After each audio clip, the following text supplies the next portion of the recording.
I just want to know why. Why would you do this? I don't understand. In case you can't tell by the way I'm dressed, it's cold out here. Now, for you folks that are up in Snowland, it's probably not so cold. I think it's like 38 or 40 degrees out, some with not a lot of wind, but when the wind does blow, and anyway, I'm out here cutting floor pans out of a car that's out here in my yard. It had brand new floor pans. A gentleman I bought it from put brand new trunk, brand new floor pans in it, and I'll be cutting the trunk out of this probably for my car later if I don't buy one, but it had brand new floor pans in it. So I decided to go ahead and cut them out because I needed some patches for another job. And after I cut it, I was cutting spot welds, and I realized that the pan was already loose. And I'm like, what the heck? And so I'm going to show you what I'm talking about, and I'm also going to show you what not to do. And I see this, I love watching YouTube. That's why I make YouTube videos, because I enjoy watching them, right? I'm hoping you enjoy this one. But don't do this. Whatever you do, don't do this. And this is one reason why. And another reason why is not necessarily you, but the next guy. So let me show you what I'm talking about, and we'll go from there. If you look at these rails, okay, they were floor pans. The floor pans were nice, really nice. And if you see these little marks, those little marks are where I was cutting around the welds with my plasma cutter. And I just set it on low, so I just cut through the top piece and don't actually cut through the bottom piece. But as you can tell, there's no pieces of floor or welds where I cut, because if you look at these three spots, the weld didn't stick. And it's like that everywhere. I think I've got one or two that actually stuck on the other side over there. And the reason why is, look at how dirty this is. They didn't clean the frame rail. And then look, inside here, it's still rusty. Why would you do that? You put a brand new floor pan over a rusty rail. And on the car I'm getting ready to work on, one of the frame rails is rusty, so I'll be fixing that as well. But don't do this, folks, okay? If you've got these exposed while you're doing floor pans, clean them out. Get the rust out of there, and I'll show you how to rust treat. I've showed probably 900 videos on my way of killing rust in a car, and I'll show you when I get ready to put these floor pans in the next car, and how I already showed you some of this. If you look at the Aspen Charger videos, you will see that I have somewhat prepped these rails already, but there's still a lot more work. I'm going to get in here with, I've got a series of wire brushes. I like wire brushes better than sandblasting, because sandblasting tends to leave sand everywhere, you know. And if you wire brush, then you can get a good look at it, and with the products that I use, it works better, you know, if you have something to convert. I'm not saying don't sandblast it. If you have the time and the money and the resources, by all means sandblast it. That's probably better. But then you're going to probably have areas up inside that are exposed that you're not going to be able to treat properly. But anyway, I'm going to show you a process, not in this video, but in the one where I'm actually installing these floor pans. And I'll show you a process to kill rust, stop it where it is, and convert it, and then seal it so it will never come back. Now, there are some other products on the market, but they're, from what I understand, I've never used them, so I'm not going to comment on them, but they're rather expensive from what I understand, and my process is not expensive, very effective. I've been using it for probably 30 years. And so anyway, I'm just doing this quick video to say, don't do this. Look, there's not on this side, not one weld stuck. I didn't cut any of the welds, and I literally just pulled up the floor pan after I cut it. There was none of these held. I'll show you one on the other side. Like, I had 2 or 3 On the other side, I'll show you that actually did stick. But not just the welds. I mean, you should have at least ground this so that the welds would stick, and then treated it and painted it. But even inside here, why would you leave all this rust? I do not, and I see YouTubers do it all the time. They'll put brand new floor pans over rusty metal, and I just don't get it. You've got it right here. Why not fix it? Because the next guy is going to get brand new floor pans with a frame rusting out from under it, and that's not cool for the next guy and or you, because this is a lot of work. And you get in here, you put all these brand new floor pans in, and it's going to rust up this way and get into your new floor pans, because this area you're not going to be able to get to once you weld it in. And you know, if you see I would seam seal all this, that way if moisture will get in, but there's holes, so moisture is going to get in there. So do it right. Take the little bit of extra time and do it right. And I'm no professional body guy for sure, but I do know how to stop rust. I've been stopping rust for many years, and it's been very effective. So let me show you the other side, and then I'll stop yapping at you. Here's the other side. This one's really bad. Look at all this flaky rust in here. Okay, that frame rail is still pretty solid, but look at all that. That's just going to cause more rust. So clean all that out, wire brush it, or sandblast it, and prepare this frame for, you know, doing what it's going to do. We'll have to coat all this inside before we put this in, because we won't be able to get to it. Now, if you're going to undercoat, they have undercoating guns that'll shoot up in there. But it's right here. You could fill that bugger solid with undercoat if you wanted to, but make sure you treat the rust first.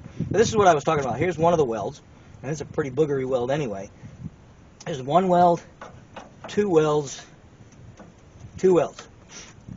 There's actually two welds that actually stuck to this frame. Why? I mean, this was a waste of time. It was a waste of time for me trying to cut all these spot welds, and they weren't even welds. Once I realized that, I had a couple like right in here that I hadn't cut. I just missed them because it was getting late and getting dark, and I couldn't see real good. And so I ended up not cutting a couple, and they just popped right up. So it was good for me because I once taken these back out, but it would not have been good for anybody that bought this car if he had sold it to somebody other than me who parted it out. But if he sold it to somebody that wanted to restore this car, this would have been a disaster. This would have creaked and flexed and God only knows what. So don't do this. That's all this whole video is, just don't do this. Clean your frame rail, treat it for rust, and I'll show you how to do that in the next video. But yep, I'm gonna stop talking now. Just don't do this.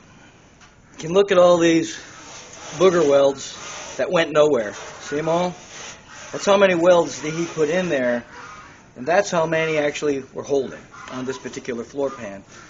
Got another pan here that I've already cleaned up a little bit, getting ready for rust treatment. Look at the welds on that. Look at that. That is just absolutely horrible. So I've already done most of them. I figured I'd save one, let you all watch. All I'm doing is giving it a quick wire brushing, and then I'm going to treat it for rust.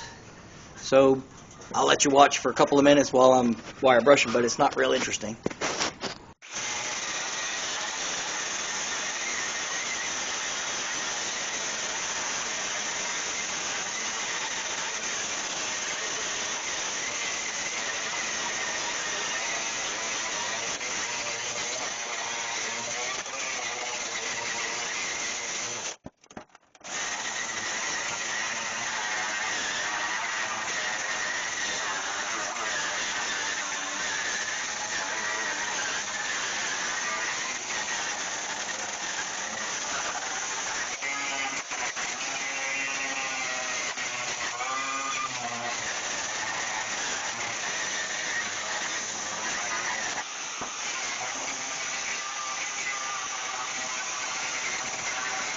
This is the main ingredient right here.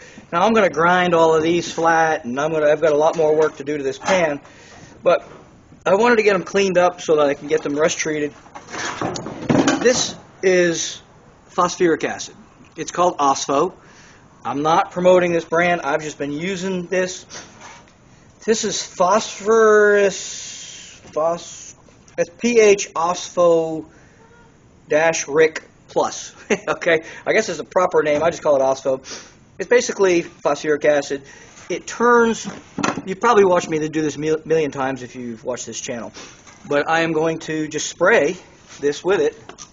Spray this panel down, front and back. And what this is going to do is any rust that's here, now I've gotten most of it off, but anything that's left on the panel is going to be converted. It's going to convert it to good old-fashioned metal again. And so I like to treat any metal that's not, I mean, this is brand new metal, but it's been sitting outside for a while now. So I like to treat it with this. And then there's a whole lot more that goes to this, which we'll go over when I install these pans. But this is how I get them ready for installation. Alright, and then while this is drying, we'll do a couple more. Let me show you this. This is a frame rail that I'm getting ready to replace.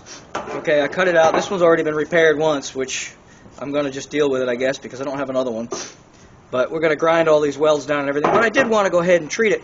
Remember what I was saying about the inside of the frame rails. Don't leave them like that. Now, if you look at the Aspen Charger video, you'll see that I did all that already on that. But I'm just going to show you real quick on this, since this is a different video and maybe you're not sure of what I did over there. I'm just going to coat the inside of this with this phosphoric acid.